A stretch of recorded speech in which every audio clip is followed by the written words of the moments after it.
फ्रांसीसी क्रांति है ना। 14 जुलाई 1789 सुबह पेरिस नगर में आतंक का माहौल था। यानी बहुत से जो लोग थे बहुत ही भयभीत थे, है ना। ऐसे लग रहा था, बहुत सारी अफरा तफरी थी। सम्राट ने सेना को शहर में घुसने का आदेश दे दिया। जो सम्राट था फ्रांस का, उसने क्या किया, सेना को घुसने का उसने आदेश दे दिया। उस समय जो सम्राट था उसका नाम क्या था, लुई 16वां था। अफवाह थी कि सेना को नागरिकों पर गोलियां चलाने का आदेश देने वाला है। ऐसी जना था कि राजा ने ये आदेश दे दिया है कि जाओ भून डालो जनता को। इस तरीके का माहौल था। लगभग 7,000 मर्द और औरतें, यानी 7,000 लोग हॉल के सामने एकत्रित हुए, है ना। कौन सा हॉल था, टाउन हॉल। टाउन हॉल के सामने एकत्रित हुए और उन्होंने एक जन सेना का गठन करने का निर्णय लिया। कितने लोग एकत्रित हुए, 7,000, लगभग 7,000। तो ये कब की बात है, 14 जुलाई 1700, हाँ सही है, 14 जुलाई 1789। ठीक है। ये कहाँ की बात है, फ्रांस में एक जगह है पेरिस। हाँ, पूछा जा सकता है कि फ्रांस की जो क्रांति थी कहाँ से शुरू हुई थी, पेरिस नगर से। तो लोग कहाँ पे इकट्ठे हुए थे, मॉडल टाउन नहीं, टाउन हॉल में। कहाँ पे इकट्ठे हुए, हाँ टाउन हॉल में इकट्ठे हुए थे। ठीक है। कितने लोग लगभग इकट्ठे हुए थे, 7,000 लोग लगभग इकट्ठे हुए थे। 7,000। ऐसी अफवाह थी कि जो वहाँ का सम्राट है, जो राजा है, तो उसने बोल दिया कि जाओ जाके जनता को मार डालो। का मतलब ये है कि कोई कुछ भी करे, वो वैसे भी निरंकुश था, तानाशाही था, तो उसने कहा कोई भी ज़्यादा ऐसा वैसे करे डायरेक्टली शूट। तो जनता के अंदर क्या था, बहुत ही ज़्यादा रोष था। हाँ, जनता भी एकदम से जान गई थी, चौकन्नी हो गई। आगे क्या होता है, हथियारों की खोज में वे बहुत से सरकारी भवनों में जबरन प्रवेश कर गए, है ना। तो जनता ने क्या किया कि एक सेना बनाते हैं, लोगों की सेना, जन सेना जिसे बोलते हैं, लोगों की सेना बनाते हैं, और हम भी क्या करते हैं, अपने बंदोबस्त कर लें, हथियार सब इकट्ठे कर लें। तो वो क्या हुआ, वो भी हथियारों की खोज में बहुत सारी सरकारी भवनों में जबरन प्रवेश कर गए।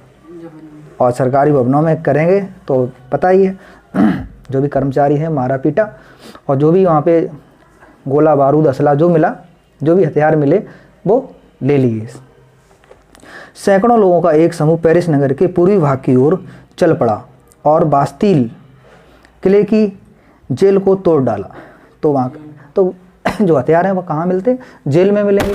तो उन्होंने कहा चलो जेल में ही चलते हैं, और वहाँ पे जो भी सिपाही होंगे, ठीक है, सिपाही, और जो भी गोला बारूद होगा सबको क्या करेंगे, हाँ ले लेंगे जाके।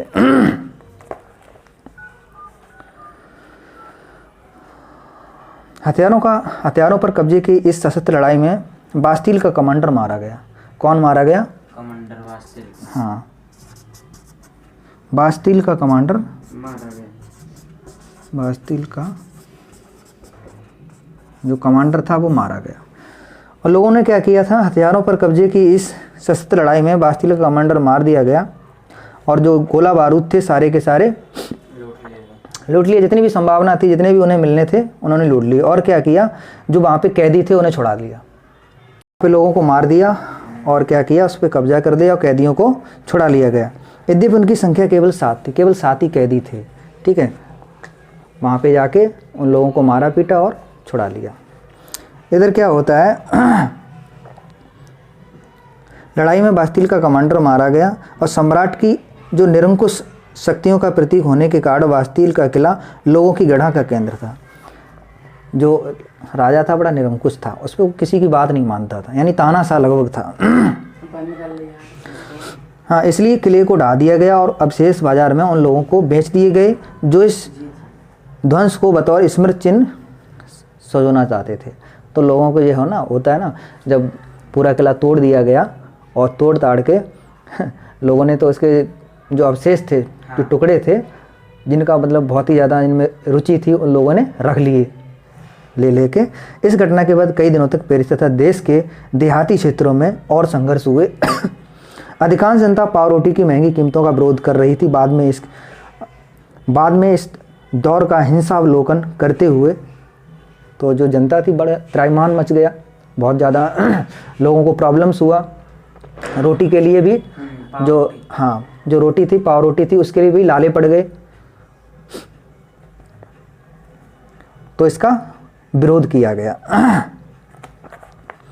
इस दौर का हिंसावलोकन करते हुए इतिहासकारों ने इस लंबे घटनाक्रम की ऐसी शुरुआती कड़ियों के रूप में देखा जिनकी परिणति फ्रांस के सम्राट को फांसी दी जाने में हुई, है ना। लोगों ने इस तरीके से लिया कि राजा को फांसी दे दी गई, और जबकि उस समय अधिकांश लोगों को ऐसे नतीजे की उम्मीद नहीं थी। ऐसा नहीं था, मतलब हुई, आतंक मचा, लोगों में त्राहिमाम हुआ, महंगाई बढ़ी, लेकिन ऐसा उम्मीद नहीं था कि राजा को फांसी ही दे दी जाएगी। ऐसी कोई उम्मीद है? निरंकुश था और ना जनता की बात मानता था, वो अपने मनमानी करता था। तो ऐसा क्यों और कैसे हुआ? चलिए हम इसके, आपको ये तो इंट्रोडक्शन था, अब आते हैं 18वीं शताब्दी के उत्तरार्ध में फ्रांसीसी समाज। उत्तरार्ध का मतलब है 18वीं जो शताब्दी थी वो ख़त्म होने वाली थी, ठीक है। सन 1774 में, कब? 1774 में बोर्बो राजवंश का लुईस 14वां फ्रांस की राजगद्दी पर आसीन हुआ। आसीन हुआ मतलब बैठा। अब यहाँ पे क्वेश्चन बनेगा कि लुईस 14वां फ्रांस की राजगद्दी पे कब बैठा? तो लुईस 14वां था, लुईस 16वां कब बैठा फ्रांस की गद्दी पे? 1774 में, ठीक है। कब बैठा? 1774 में। किस राजवंश का था? ये भी क्वेश्चन बनेगा कि बोर्बो राजवंश, है ना। जो लुईस 16वां था वो कौन से राजवंश का राजा था, यानी सम्राट था, शासक था? तो वो बनेगा बोर्बो राजवंश। बोर्बो राजवंश, ठीक है। उस समय उसकी उम्र केवल 20 साल की थी। कितने साल का था? केवल 20 साल का था। 20 साल की उम्र में वो, 20 साल की उम्र में वो राजगद्दी पे बैठ गया। उसकी उम्र कितनी थी? केवल 20 साल थी। तो ये भी पूछा जा सकता है कि लुईस 14 जब राजगद्दी पर आसीन हुआ, फ्रांस की राजगद्दी पर आसीन हुआ, तो उसकी उम्र कितनी थी? हो सकता है 18, 17, 16, है ना, 20। तो कितनी थी? 20। उसका विवाह ऑस्ट्रिया की राजकुमारी मैरी एंतोइनेट से हुआ था। अब ये भी पूछा जा सकता है कि उसका विवाह कौन सी देश की राजकुमारी से हुआ, है ना। ऑस्ट्रेलिया नहीं, ऑस्ट्रिया, हाँ, ऑस्ट्रिया। कौन सी देश की राजकुमारी थी?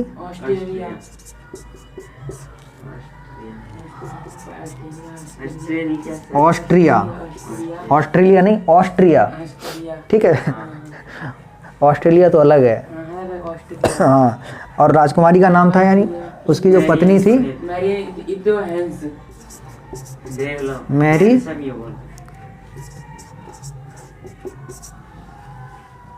एंतोइनेट, ठीक है, मैरी एंतोइनेट। ये उसकी मतलब ये किसका नाम था? लुईस 16वें की पत्नी का नाम, लुई 16वां, यानी 10, 5 और 1 6। तो इसे क्या पढ़ेंगे? ये कौन थी इसकी? पत्नी यानी वाइफ, ठीक है। अरे पूछ सकता है ठीक है। लुइस 16वें की पत्नी का नाम क्या था, है ना, पूछ सकते हैं। मैरी एंटोनेट, है ना, एलिजाबेथ द्वितीय, विक्टोरिया, ये इंग्लैंड के ही नाम सारे वो रख देगा, ठीक है। मतलब हाँ, तो आपको नाम दे देगा इसी तरीके के सिमिलर नेम देगा, है ना, कंफ्यूज करने के लिए। हाँ, कंफ्यूज करने के लिए। तो आपको क्या करना, आपको तो पता ही है ना, मेरी एंटोनेट। राज्यारोहण के समय उसने उसके राजकोष खाली थे। अब अच्छा, जो विद्रोह का कारण था, जो उस पर कर्जा हुआ, है ना, वो किसका क्या था, जब वो राजा बना, सम्राट बना, जब उसका राज्यारोहण हुआ तो उस समय राजकोष खाली थे। लंबे समय तक चले युद्धों के कारण फ्रांस के वित्तीय संसाधन नष्ट हो चुके थे। युद्ध जब चलेगा, है ना, तो खाने के लिए, सेना के लिए खाना पीना, हथियारों की व्यवस्था सब किया जाता है, तो उसके भंडार बिल्कुल ख़त्म हो गए थे। तो जो वायसराय के विशाल महल और राज दरबार की शानो शौकत बनाए रखने के लिए फिजूल खर्ची का बोझ अलग से था, है ना। तो जो वायसराय जो होता था, तो उसकी जो खाना खर्चा और मान लो उसकी सजावट, इन चीज़ों में भी उनका जो खर्चा होता था वो फिजूल खर्चा होता था, हाँ, फिजूल ही होता था, जिसका कोई मतलब नहीं होता था।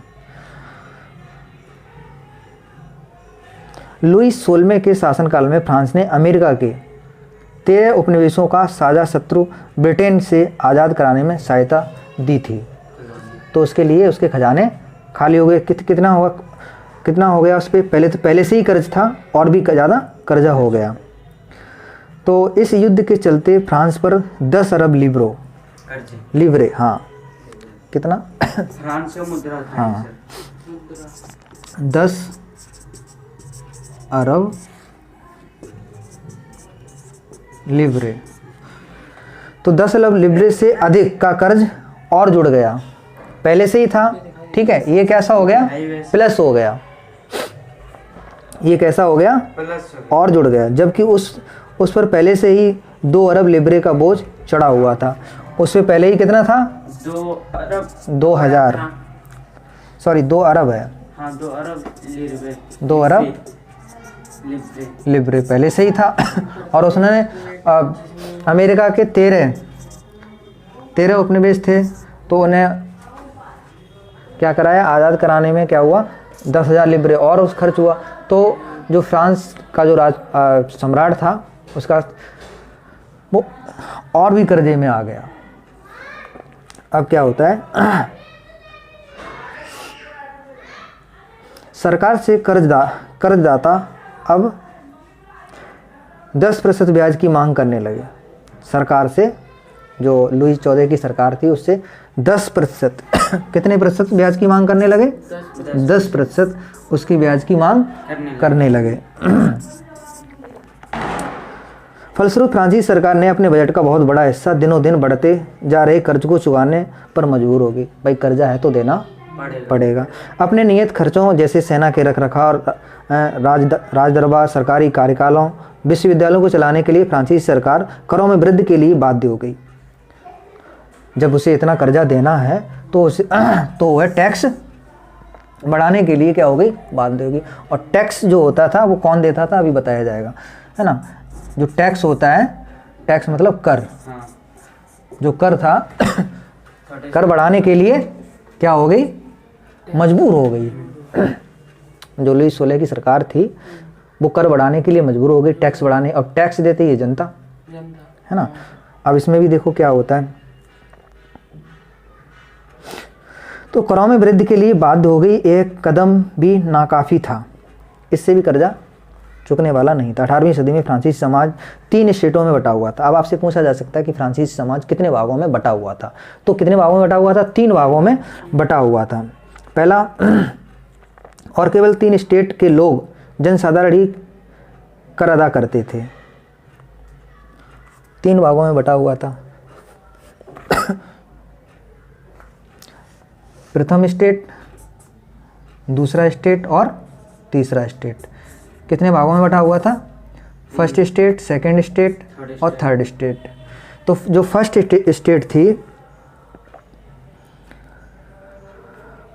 वर्गों में विभाजित फ्रांसीसी समाज मध्यकालीन सामंती व्यवस्था का अंग था। पहले कौन सी व्यवस्था थी? सामंती व्यवस्था थी। प्राचीन राजतंत्र पद का प्रयोग सामान्यतः सन 1789 से पहले ही फ्रांसीसी समाज और संस्थाओं के लिए होता था। अब क्या है, जो व्यवस्था 3 भागों में बटी हुई थी, है ना, पूरी आबादी में लगभग 90% किसान थे। पूरी आबादी कितने की थी? पूरी आबादी थी 90%, ठीक है। लेकिन ज़मीन के मालिक किसानों की संख्या बहुत कम थी। जो ज़मीन के मालिक थे उन किसानों की संख्या बहुत ही कम थी। लगभग 60% ज़मीन जो 60% ज़मीन थी वो किनके पास थी? ज़मीन कुलीनों, चर्च और तीसरे स्टेट के अमीरों का अधिकार था, यानी तीसरे स्टेट के अमीरों लोगों के पास थी। प्रथम 2 स्टेट, पहली कौन सी थी? पहला कौन सा स्टेट था यानी वर्ग था? पादरी वर्ग। पादरी वर्ग। जैसे अपने अगर बात करें, कंपेयर करें इंडिया की, तो जो पुजारी होते हैं मंदिर के, है ना, वो आता है, वो सारे आते हैं, पादरी वर्ग आते हैं, जो पूजा पाठ करने वाले होते हैं। दूसरे में आते थे कुलीन वर्ग। कौन से? कुलीन वर्ग को मालूम क्या कहते हैं? कुलीन वर्ग नहीं, कुलीन वर्ग समझते हो? कुलीन वर्ग से क्या मतलब है?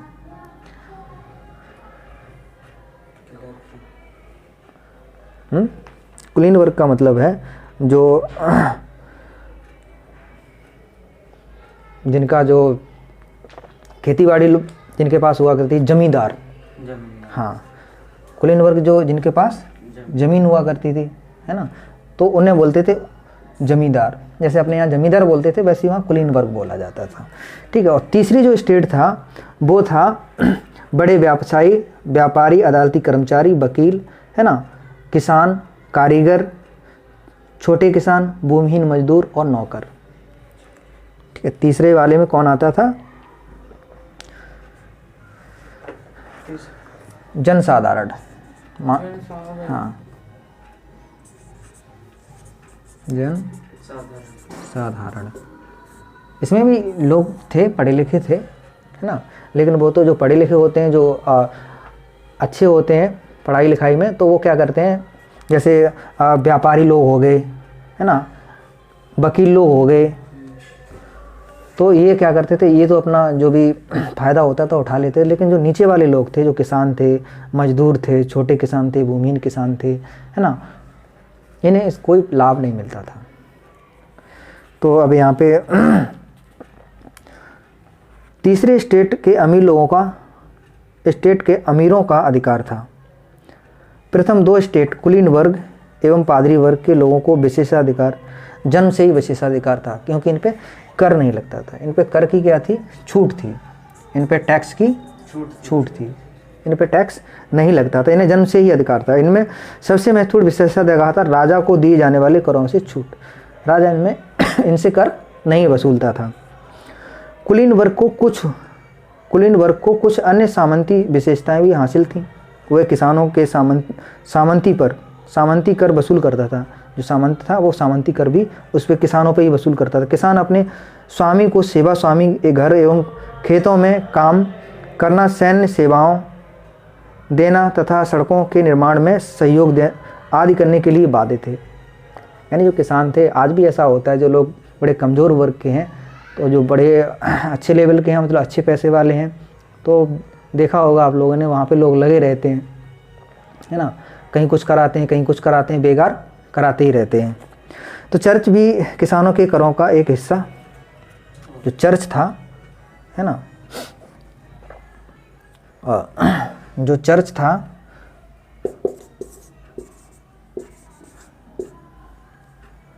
ये भी क्या करता था? टैक्स लेता था। क्या लेता था? टैक्स लेता था। टैक्स मतलब कर लेता था, ठीक है। और कर कौन देता था? जो तीसरी स्टेट के लोग होते थे। और इस कर को क्या बोला जाता था? हैं? टाइद। क्या बोला जाता था? टाइद, ठीक है, इसे बोला जाता था टाइद। टाइद बोला जाता था। ये क्वेश्चन आएगा, जिसे हम बोलते हैं धार्मिक कर। क्या बोलते हैं इसे?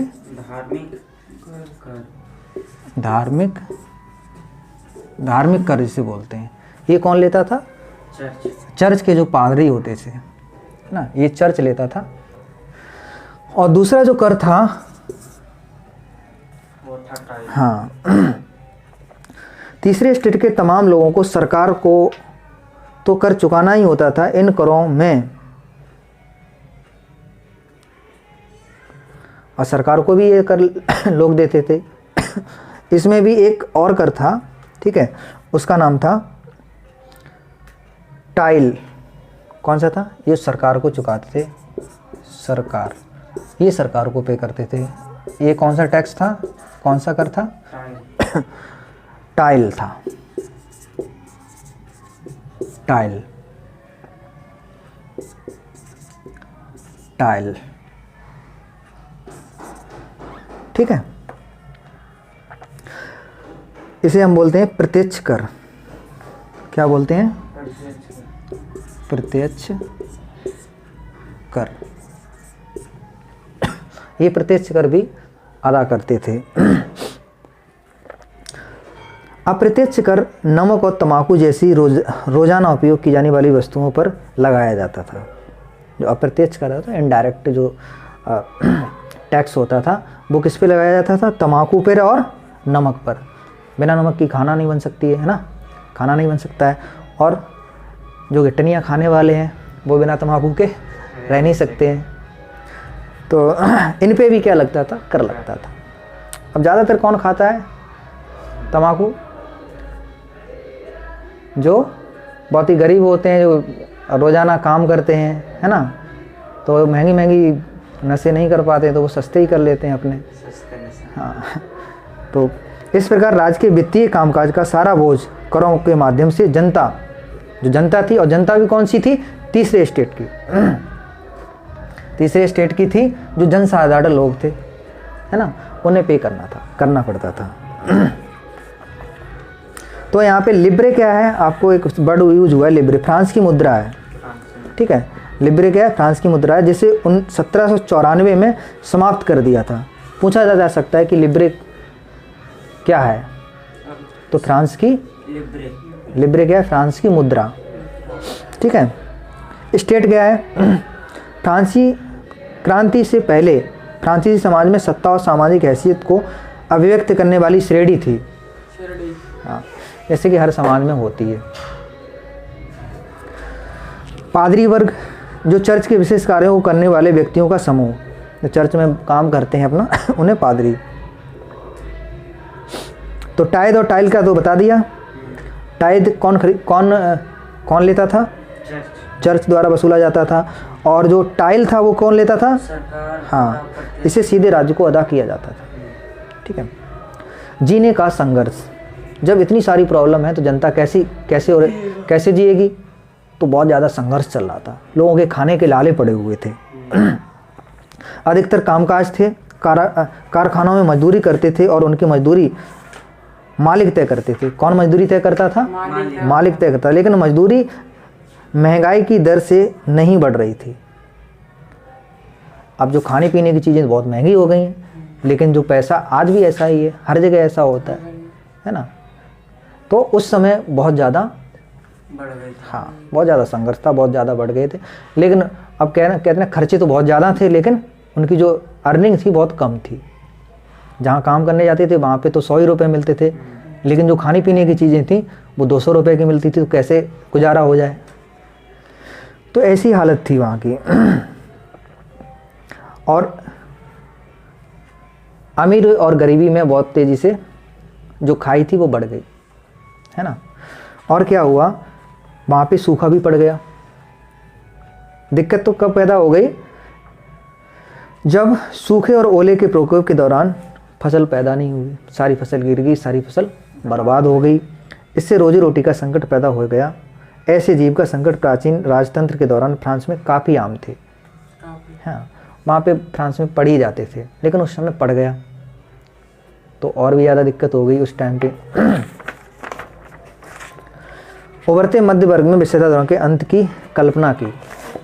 अब जो तीसरा स्टेट था, तीसरे स्टेट में क्या होता है ना, चाहे कोई भी स्टेट हो, है ना, जो तीसरा वर्ग था, जिसे हम तीसरा स्टेट कहते हैं, उसमें कुछ बुद्धिजीवी लोग भी थे, तो उन्होंने इस चीज़ के इस चीज़ के विरुद्ध आवाज़ उठाई कि जो कर लग रहा है वो तीसरे स्टेट के लोग ही क्यों दें, है ना। कुलीन वर्ग भी देना, कुलीन वर्ग भी दे, पादरी वर्ग भी दे। तो ये समस्या भी एक पैदा हो गई, खड़ी कर दी। पहले भी कर बढ़ने एवं अकाल के समय किसान और कामकाज विद्रोह कर चुके थे। पहले से भी क्या था, अकाल पड़ चुका था, और कामगार जो थे यानी जो मजदूर लोग थे, उनकी सैलरी बहुत कम थी और खाने पीने की चीज़ें बहुत महंगी थी। तो वो लोग पहले से ही आतंक मचा चुके थे, विद्रोह कर चुके थे, परंतु उनके पास सामाजिक और आर्थिक व्यवस्था में बुनियादी बदलाव लाने के लिए साधन एवं कार्यक्रम नहीं थे। अब गरीब लोग होते हैं, कहाँ पे क्या बदलाव किया जाए, है ना।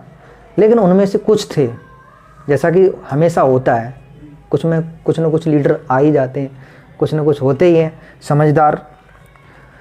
तो तीसरे स्टेट के उन समूह ने उठाई ये जिम्मेदारी, तीसरे स्टेट के उन समूह ने उठाई जो समृद्ध और शिक्षित होकर नए विचारों से संपर्क में आ चुके थे। 18वीं सदी में एक नए सामाजिक समूह का उदय हुआ जिसे मध्य वर्ग कहा गया। 18वीं सदी में क्या हुआ, एक नए वर्ग का, एक नए स्टेट का उदय हुआ जिसे क्या कहा गया, मध्यम वर्ग। मध्यम वर्ग क्या होता है, जिसके पास क्या होता है, खाने पीने के लिए तो सब ठीक ठाक होता है, लेकिन वो डेवलप नहीं हो सकता है और इतने साधन नहीं होते हैं। लेकिन ऐसा भी नहीं बिल्कुल कमज़ोर हो, हीन दीन हो, ऐसा भी नहीं, खाना खर्चा उसका चलता रहता है ना। तो इसे कौन सा वर्ग बोला जाता है, मध्यम वर्ग बोला जाता है। तो मध्यम वर्ग में भी लोग बहुत अच्छे अच्छे थे, यानी पढ़े लिखे थे, शिक्षित थे, समृद्ध थे। तो जिसने फैलते समुद्र पारीय व्यापार और ऊनी तथा रेशमी वस्त्रों का उत्पादन के बल पर, यानी जिन्होंने अपने व्यापार के बल पर संपत्ति काफ़ी अर्जित कर ली थी, और ऊनी रेशमी कपड़ों का या तो निर्यात किया जाता था या समाज के समृद्ध लोग उसे खरीद लेते थे, है ना। तो ये आयात निर्यात जो व्यापार किया, उनमें उन्होंने जो मध्यम वर्ग के कुछ लोग थे जो पढ़े लिखे, चतुर, चालाक, शिक्षित, उन्होंने पैसा कमा लिया, इकट्ठा कर लिया और एक समूह बना दिया जिसे मध्यम वर्ग कहा गया। और फिर क्या है ना, उन्होंने इसके विरुद्ध विद्रोह कर दिया। तीसरे स्टेट के इन सौदागरों और निर्माताओं के अलावा प्रशासनिक सेवा व वकील जैसे पेशेवर लोग भी शामिल थे। इसमें वकील और पेशेवर, वकील तो पता ही है, बाल की खाल निकाल लेते हैं, तो ऐसे लोग भी शामिल थे, पढ़े लिखे। समाज के किसी भी समूह के पास जन्मनाद अधिकार नहीं होना चाहिए, इन लोगों का ये था। जब रूल और रेगुलेशन सबके लिए समान होना चाहिए, किसी के पास जन्म से ही नहीं होना चाहिए, है ना। तो किसी भी व्यक्ति की सामाजिक हैसियत का आधार उसकी योग्यता ही होना चाहिए। क्या होना चाहिए, योग्यता ही होना चाहिए। स्वतंत्रता, समान नियमों तथा समान अवसरों के विचार पर आधारित समाज की यह परिकल्पना जॉन लॉक और जॉक रूसो जैसे दार्शनिकों ने प्रस्तुत की थी। ये बहुत ही बड़े दार्शनिक हुए। दार्शनिक मतलब फिलोसफर। फिलोसफर क्या करते हैं, वो कल्पना करके अपने कलम चला देते हैं, जो कि बाद में या उस समय सही सिद्ध होती हैं, सही साबित होती हैं। अपने टू ट्रीटाजेज ऑफ गवर्नमेंट में, अपने टू ट्रीटाज, तो इन्होंने एक बुक लिखा था, तो बुक कौन से था,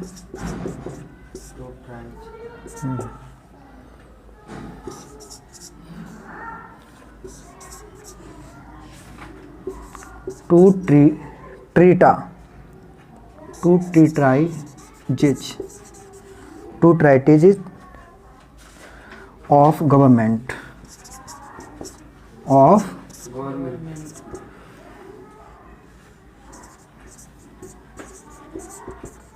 ऑफ गवर्नमेंट, ठीक है। ये किसने लिखा है, कोई बात नहीं, ये किसने लिखा था, लॉक ने। किसने लिखा है, जॉन लॉक, है ना। राजा के दैवीय और निरंकुश अधिकारों के सिद्धांत का खंडन किया। इसमें क्या किया है, राजा के दैवीय और निरंकुश अधिकारों, है ना। राजा किसका अवतार है, राजा को किसने भेजा है, भगवान ने भेजा है ना। अगर उसके विरुद्ध कोई जाएगा तो उसका ये हो जाएगा, फलाना हो जाएगा, ढिमका हो जाएगा, बिल्कुल बर्बाद हो जाएगा। ये सारी पोपलीलाएँ पहले भी थीं और आज भी कम नहीं हैं, आज भी हैं, लेकिन थोड़े मानने वाले कम हो गए, है ना। तो इसे लॉक ने क्या किया, इसका खंडन किया, इसका विरोध किया। रूसों ने इसी विचार को आगे बढ़ाते हुए जनता और उनके प्रतिनिधियों के बीच एक सामाजिक अनुबंध पर आधारित सरकार का प्रस्ताव रखा, है ना। मांटेस्क्यू थे, उन्होंने the spirit of the laws नामक रचना में सरकार के अंदर विधायिका, कार्यपालिका और न्यायपालिका के बीच की सत्ता विभाजन की बात कही। कि उन्होंने ये क्वेश्चन आ सकता है, इस बुक के बारे में पूछा जा सकता है आपसे, ठीक है। एक तो ये बुक थी, ये किसने लिखा थी? जॉन लॉक ने, ठीक है। दूसरी कौन सी बुक है? The spirit of law. हाँ, the spirit of the law, the spirit of the law, the spirit of the law. ये किसने लिखी है? मांटेस्क्यू। किसने लिखी है?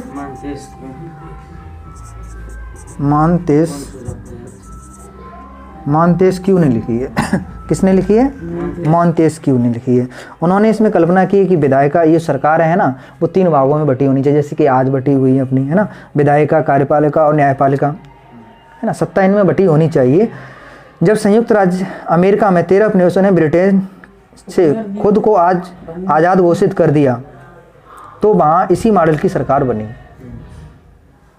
अमेरिका के जो 13 उपनिवेश थे, उन्होंने क्या किया? ब्रिटेन से खुद को आज़ाद घोषित कर दिया। मतलब वो अब ब्रिटेन के साथ नहीं रहेंगे, अब वो अपने अलग राज्य बन के रहेंगे, अलग देश रहेंगे, ठीक है।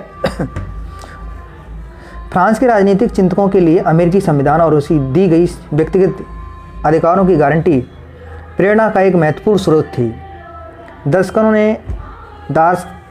दार्शनिकों ने इन विचारों पर काफ़ी हाउसों व सैलॉन की गोष्ठियों में गर्मागर्म बहुत बहस हुआ करती थी। पुस्तकों एवं अखबारों के माध्यम से इनका व्यापक प्रचार प्रसार हुआ, इनमें बहुत ही प्रचार हुआ। गेट लगा दो।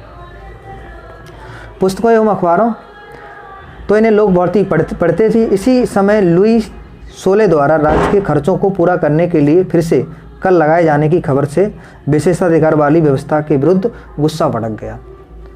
इसी समय क्या था? लुई 14 ने क्या किया? और कर बढ़ा दिया, क्योंकि जैसे जैसे कर्जा बढ़ा उसने जनता पे कर बढ़ा दिया, तो इसमें जनता में रोष पैदा हो गया और उसके विरुद्ध हो गई, ठीक है, उसके विरुद्ध हो गई। इसी प्रकार यहाँ से फ्रांस की क्रांति आपकी शुरू होती है, ठीक है। ये आपका दूसरा